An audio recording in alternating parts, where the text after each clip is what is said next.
ছাদে বসে মায়ের কথা ভেবে ফুঁপিয়ে ফুঁপিয়ে কাঁদছিল মেয়েটা। আগের বছরও মা বাড়িটাকে কত সুন্দর করে সাজিয়েছিল, ফানুস বানিয়েছিল নিজে হাতে। এসব ভাবতে ভাবতে হঠাৎ সে অনুভব করে তার মাথার ঠিক ওপর দিয়ে পেরিয়ে যাচ্ছে এক ঝাঁক ফানুস। হাওয়ায় ভেসে তারাদের দিকে যাত্রা করা সেই স্নিগ্ধ আলোদের দিকে তাকিয়ে থাকতে থাকতে চোখ মুছে উঠে দাঁড়ায় সে। মায়ের অবর্তমানে দীপাবলির এই রাতে তাদের বাড়িটা সাজানোর দায়িত্ব যে এখন তারই। নমস্কার, শুনলেন অনুগল্প ফানুস, লিখেছেন বিমলেন্দু চেল। অনেক ধন্যবাদ জানাই ফেসবুক পেজ গল্পকুটিরকে।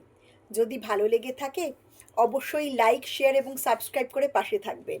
দীপাবলি সবার খুব ভালো কাটুক, আনন্দে কাটুক এবং খুব সাবধানে কাটুক। নমস্কার।